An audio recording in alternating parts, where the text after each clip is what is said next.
ഇന്ന് നമ്മൾ നോക്കുന്നത് സുസ്ലോൺ എനർജിയുടെ ഫ്യൂച്ചർ എങ്ങനെയായിരിക്കും അല്ലെങ്കിൽ അതിൻ്റെ ഒരു ഫണ്ടമെൻ്റൽ ആൻഡ് ടെക്നിക്കൽ അനാലിസിസ് ആണ് നോക്കുന്നത് കേട്ടോ.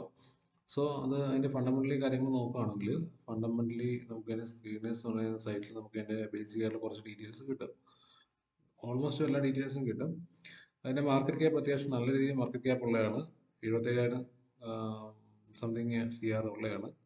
അതുകൊണ്ട് തന്നെ ഇൻട്രസ്റ്റ് കവറേജ് റേഷ്യോ, അതായത് ഇൻട്രസ്റ്റ് ഡെബിറ്റ് ഫ്രീ ആണ്. ഒരു കമ്പനിയെ സംബന്ധിച്ചോളം കടമില്ലാത്ത കമ്പനി എന്ന് പറഞ്ഞാൽ അത് കൂടുതൽ സ്റ്റേബിൾ ആണ്. കൂടുതൽ സ്റ്റേബിൾ ആയിട്ടുള്ളതാണെന്ന് അതിൻ്റെ മീനിങ്. കടമില്ലാത്തൊരു കമ്പനി. കടം എടുക്കുന്നുണ്ട് കുഴപ്പമില്ല, അത് പക്ഷേ അത് അതിൻ്റെ ഒരു അനുവാദമുണ്ട്. അവിടെ മാർക്കറ്റ് ക്യാപ്പ് 77 കോടിയാണ്. 77,528 കോടിയാണെങ്കിൽ അവരുടെ കടം എന്ന് പറഞ്ഞാൽ 556 കോടി മാത്രമാണ്. സോ ദാറ്റ്സ് എ വലിയ ഡിഫറൻസ് ആണ്. അതുകൊണ്ട് തന്നെ ഇൻട്രസ്റ്റ് കവറേജ് റേഷ്യോ അവർക്ക് വളരെ കുറവാണ്. അതായത് ഒരു ഇൻട്രസ്റ്റ് കവറേജ് റേഷ്യോ എന്ന് പറഞ്ഞാൽ ഒരു 100 രൂപ നിങ്ങൾ ഏൺ ചെയ്യുമ്പോൾ അതിൽ എത്ര രൂപ നിങ്ങൾ ഇൻട്രസ്റ്റ് ആയിട്ട് പേ ചെയ്യുന്നുള്ളതാണ് ഇൻട്രസ്റ്റ് കവറേജ് റേഷ്യോ. ഓക്കെ, അപ്പോൾ അതും വളരെ കുറവാണ്. അതുകൊണ്ട് തന്നെ ROC and ROA, return on ഇക്വിറ്റിയും കാര്യങ്ങളൊക്കെ നല്ല കമ്പാരിറ്റീവ്ലി ബെറ്റർ ആയിട്ടുള്ളതുമാണ്. സോ ഇതിനകത്ത് വേറെ ഒരു കാര്യം കൂടെ നോക്കാം. രണ്ട് കാര്യങ്ങളാണ്. അപ്പോൾ ഇത് നേരത്തെ 300-310 രൂപയിൽ 350 രൂപയിൽ ട്രേഡ് ചെയ്തുകൊണ്ടിരിക്കുകയാണ് 2006 2008 സമയത്ത്. ഇപ്പം കറൻറ്റ്ലി അത് ട്രേഡ് ചെയ്യുന്നത് വളരെ ലോ ലെവലിലാണ്. സോ അതിൻ്റെ ഇങ്ങനെ ഡ്രോപ്പ് ആയതിൻ്റെ റീസണൊക്കെ ഉണ്ട്. അത് വേറെ കുറേ കാര്യങ്ങൾ പറയാനുണ്ട്. അപ്പോൾ അതിലേക്കാണ് ഞാൻ പോകുന്നത്. ഇത് എന്ത് ചെയ്യാം, വാങ്ങണോ വേണ്ടയോ, അല്ലെങ്കിൽ വാങ്ങിയാൽ എന്തായിരിക്കും, അല്ലെങ്കിൽ ഹോൾഡ് ചെയ്താൽ എന്തായിരിക്കും എന്നുള്ള കുറച്ച് കാര്യങ്ങളാണ് പറയുന്നത്. ഇവിടെ നമ്മൾ ക്വാർട്ടർലി റിസൾട്ട് നോക്കുമ്പോൾ ക്വാർട്ടർലി ഉള്ള പ്രോഫിറ്റ്, നെറ്റ് പ്രോഫിറ്റ് നോക്കുമ്പോൾ അത്യാവശ്യം നല്ല രീതിയിൽ മൂവ് ചെയ്യുന്നുണ്ട്. നല്ല രീതിയിലുള്ള ഒരു ചേഞ്ച് ഇതിനകത്ത് കാണുന്നുണ്ട്. അതായത് നല്ല രീതിയിൽ, അതായത് 324 ഫോർ എക്സാമ്പിൾ ജൂൺ 2025 തൊട്ട് 2026 വരെയാണെങ്കിൽ അത്യാവശ്യം നല്ല രീതിയിൽ അവർ പീക്ക് ക്വാർട്ടർ ടു ക്വാർട്ടർ നല്ല രീതിയിൽ അവർ പ്രോഫിറ്റ് ജനറേറ്റ് ചെയ്തുകൊണ്ടിരിക്കുന്നത്. ഓക്കെ, ഒരു ക്വാർട്ടറിൽ ഡൗൺ ആണെങ്കിൽ നെക്സ്റ്റ് ക്വാർട്ടറിൽ ഒരു ക്യാച്ച് ചെയ്തുകൊണ്ട് ആ പാറ്റേൺ നോക്കിയാൽ അറിയാൻ പറ്റും. ഡിസംബർ 2024 നിങ്ങൾക്ക് കാണാൻ പറ്റും. ഈ ഒരു പാറ്റേൺ 388 കുറവായിരുന്നു. നെക്സ്റ്റ് ക്വാർട്ടറിൽ അവരത് അതിനെ ഡബിൾ ചെയ്തു. അതിൻ്റെ നെക്സ്റ്റ് ക്വാർട്ടറിൽ കുറവായിരുന്നു. ഓക്കെ, അതിൻ്റെ നെക്സ്റ്റ് ക്വാർട്ടറിൽ അവർ അതിൻ്റെ 3 ടൈംസ് ഒരു ക്യാച്ച് ചെയ്തു. ഇത് നെക്സ്റ്റ് ക്വാർട്ടറിലും കുറവായിരുന്നു, ബട്ട് അതിൻ്റെ ഒരു ഡബിൾ, ഓൾമോസ്റ്റ് 3 ടൈംസ് അവർ ക്യാച്ച് ചെയ്തു. സോ ഇതൊരു പോസിറ്റീവ് സൈനാണ്. അതുപോലെ തന്നെ നമ്മൾ പ്രോഫിറ്റ് ആൻഡ് ലോസ് സ്റ്റേറ്റ്മെൻറ്റ് നോക്കുകയാണെങ്കിൽ ഇയർ ഓൺ ഇയർ 2015 തൊട്ട് നമ്മൾ നോക്കുകയാണെങ്കിൽ അവരുടെ പ്രോഫിറ്റ് വളരെയധികം കൂടിയതായിട്ട് കാണാൻ പറ്റുന്നുണ്ട്. അതായത് നോക്കിയാൽ മതി, 2025 ഏകദേശം 2072 ആയിരുന്നത് നെക്സ്റ്റ് ഇയറിൽ 3763 സോ ഇതൊരു ബേസിക്കലി ഫണ്ടമെന്റൽ നോക്കുമ്പോൾ ഫണ്ടമെന്റൽ അത്യാവശ്യം നല്ലതാണ്. ഓക്കെ, ബൾക്ക് ഹോൾഡിങ്ങിലേക്ക് പോകുന്നതിന് മുന്നേ ടെക്നിക്കൽ നമ്മുടെ ഗ്രാഫ് ചാർട്ട് അനാലിസിസ് കൂടെ നോക്കിക്കോളൂ. ഇതാണ് നമ്മുടെ നേരത്തെ സ്ക്രീനിൽ ഇതിൻ്റെ പ്രൈസ് കാണത്തില്ലായിരുന്നു. ഓക്കെ, അപ്പം എന്താണെന്ന് വെച്ചാൽ ടെക്നിക്കലി നമ്മൾ ഇതിൻ്റെ ചാർട്ട് അനലൈസ് ചെയ്ത് നോക്കുകയാണെങ്കിൽ നമുക്ക് കാര്യം മനസ്സിലാകുന്നതെന്ന് വെച്ചാൽ 2024 തൊട്ട് അതിനകത്ത് ഒരു അപ്പ് മൂവ്മെൻറ്റ് വന്നിട്ടുണ്ടായിരുന്നു. ഓക്കെ, അപ്പോൾ പഴയ ഓൾഡ് ഡേറ്റയല്ല പറയുന്നത്, റീസെൻ്റ്ലി 2024 തൊട്ടുള്ള ചേഞ്ചാണ് ഞാൻ പറയുന്നത്.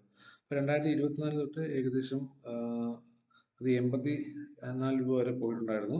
2024 സമയങ്ങളിൽ 39 എന്നാണ് അത് പോയത്.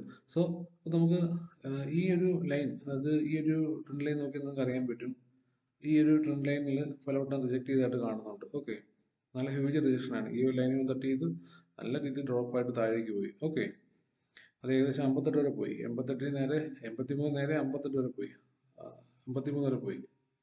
സോ അതിനുശേഷം വീണ്ടും കവറപ്പ് ചെയ്ത് വന്നു. അതേ ലൈനിൽ വന്നു, വീണ്ടും ഹ്യൂജ് റിജക്ഷൻ വന്നു, താഴേക്ക് പോയി 41-42 റേഞ്ചിലേക്ക് വന്നു, 38ലേക്ക് വന്നു. സോ ഇതിൻ്റെ ഒരു ഈ ലൈനിൻ്റെ ഇമ്പോർട്ടൻസ് ആണ് അത് കാണിക്കുന്നത്. ഹ്യൂജ് സെറ്റിംഗ് പ്രഷർ ഈ ലൈനിൽ വരുമ്പോൾ ഉണ്ടാകുന്നുണ്ടായിരുന്നു. പക്ഷേ ഇപ്പോൾ നിങ്ങൾക്ക് നോക്കിയാൽ അറിയാൻ പറ്റും, ഈ ഒരു ജൂൺ 2026 സമയത്ത് അതേ ലൈനിൽ വന്നിട്ട് ഹ്യൂജ് ബൈയിങ് പ്രഷറാണ് കാണിക്കുന്നത്. ഒരു ഹ്യൂജ് ബൈയിങ് പ്രഷറാണ് ക്യാൻഡിൽ കാണിക്കുന്നത്. ഓക്കെ, സോ ഇതിലിപ്പോൾ ഇവിടെ ഈ ട്രെൻഡ് ലൈൻ ബ്രേക്ക് ചെയ്ത് അപ്പ് സൈഡിൽ നിൽക്കുകയാണ്. നല്ല റിജക്ഷൻ ക്യാൻഡിൽസ്, അതായത് ബയ്യേഴ്സിൻ്റെ ഒരു ആധിക്യം ഇവിടെ കാണുന്നുണ്ട്. അത് ബയ്യേഴ്സ് നല്ല പൊട്ടൻഷ്യൽ ആണെന്നാണ് കാണിക്കുന്നത്. നല്ല ക്യാൻഡിൽ, സ്ട്രോങ് ക്യാൻഡിൽസ് ബയ്യേഴ്സ് പൊട്ടൻഷ്യലോടെ കാണിക്കുകയാണ്. അതുപോലെ തന്നെ ഈ ഒരു മേജർ സപ്പോർട്ടാണ് ഇവിടെ 53 to 56 എന്ന് പറയുന്നത് മേജർ സപ്പോർട്ട് സോൺ കൂടാണ്. പാലാവട്ടം ഇവിടെ ഒന്ന് റിജക്ട് ചെയ്ത് പോയിട്ടുണ്ട്. അപ്പോൾ ഈ ഒരു ലൈൻ പൊട്ടി താഴോട്ട് പോയി കഴിഞ്ഞാൽ മാത്രമേ പിന്നെ ഫർദർ ഒരു താഴേക്ക് ഒരു ഡ്രോപ്പ് ഉണ്ടാകത്തുള്ളൂ. 100% ഗ്യാരണ്ടിയാണ്. അതിനിപ്പം മാർക്കറ്റ് ഡൗൺ ആണെങ്കിലൊക്കെ മാത്രമേ ഈ പറഞ്ഞ രീതിയിൽ വരത്തുള്ളൂ. കാരണം ഇപ്പം നമ്മുടെ റിന്യൂവബിൾ എനർജിയുടെ സ്കീം ഇന്ത്യയിൽ അത് സ്കെയിലപ്പ് ചെയ്യാൻ തീരുമാനിച്ചിട്ടുണ്ട്. 25 ബില്യണിലാണ് ഇപ്പം നല്ല രീതിയിൽ എക്സ്പോണൻഷ്യൽ ഗ്രോത്ത് ആയിട്ട് നിൽക്കുകയാണ് ഈ റിന്യൂവബിൾ എനർജിയുടെ എല്ലാ സോൺസും. അപ്പോൾ 25 ബില്യൺ അറൗണ്ട് ആണ് ഇപ്പം ഇവിടെ നമ്മുടെ ഇന്ത്യയിലെ ബിസിനസ് ഗ്രോ ചെയ്തിരിക്കുന്നത് റിന്യൂവബിൾ എനർജി സെക്ടറിൽ. ഇതിപ്പോൾ സ്കെയിലപ്പ് ചെയ്യാൻ തീരുമാനിച്ചിട്ട് 50 to 52 ബില്യണിലോട്ട് വാല്യൂയിലേക്ക് സ്കെയിലപ്പ് ചെയ്യാൻ തീരുമാനിച്ചിട്ടുണ്ട്. അപ്പോൾ അതിൻ്റെ എല്ലാ ഒരു പൊട്ടൻഷ്യലും ഫണ്ടിങ്ങും എല്ലാം ഈ പറയുന്ന പല കമ്പനികളിലും പല സമയത്തായിട്ട് വരും. അപ്പോൾ ഈ ഒരു മൊമെൻറ്റം എന്തായാലും താഴേക്ക് പോകാൻ തീരെയും സാധ്യതയില്ല, മുകളിലേക്ക് പോകാനേ സാധ്യതയുള്ളൂ. ഈവൻ ഇവിടെ താഴേക്ക് വന്നാൽ പോലും 53, 56 റേഞ്ചിൽ റീട്രേസ് ചെയ്തുകൊണ്ട് അത് ഫുൾ ബാക്ക് ചെയ്യും. അതുകൊണ്ട് തന്നെ ഒരു റെസിസ്റ്റൻസ് ലെവൽ എന്ന് പറഞ്ഞാൽ 66, 68 അത്യാവശ്യം നല്ല റെസിസ്റ്റൻസ് ലെവലായിട്ട് വർക്ക് ചെയ്യുകയും ചെയ്യും. അപ്പോൾ ഈ ഒരു റേഞ്ചിൽ, അതായത് ഇപ്പം ഞാനിപ്പം നോക്കുമ്പോൾ എനിക്കൊരു പാറ്റേണോടെ ഫോം ചെയ്യുന്നതായിട്ടൊരു കാണുന്നുണ്ട്.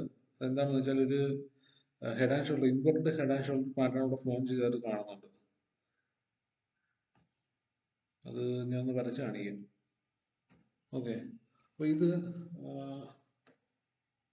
ഹലോ, ഈ ഒരു സോണിൽ വന്നിട്ട് ഇത് റിജക്റ്റ് ചെയ്തിട്ട്, മനസ്സിലായോ, ഇതൊരു റീട്രേസ് ചെയ്തെടുത്തുകൊണ്ട് നേരെ മുകളിലേക്ക് പോകും.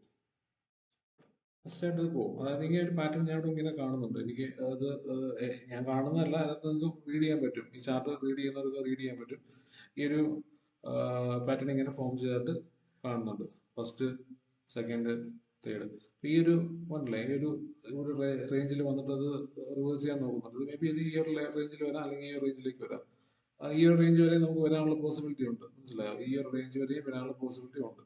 അവിടെ നിന്ന് തിരിച്ച് കയറി റീട്രേസ് ചെയ്തുകൊണ്ട് ഒരു എഗെയിൻ ഒരു റീട്രേസ്മെന്റ് ഇവിടെ നൽകിക്കൊണ്ട് അത് ഫുൾ ബാക്ക് ചെയ്ത് മുകളിലോട്ട് പോകും, ഫസ്റ്റായിട്ട് പോകും. അതായത് മാർക്കറ്റ് പൊട്ടൻഷ്യലും ഉണ്ട്.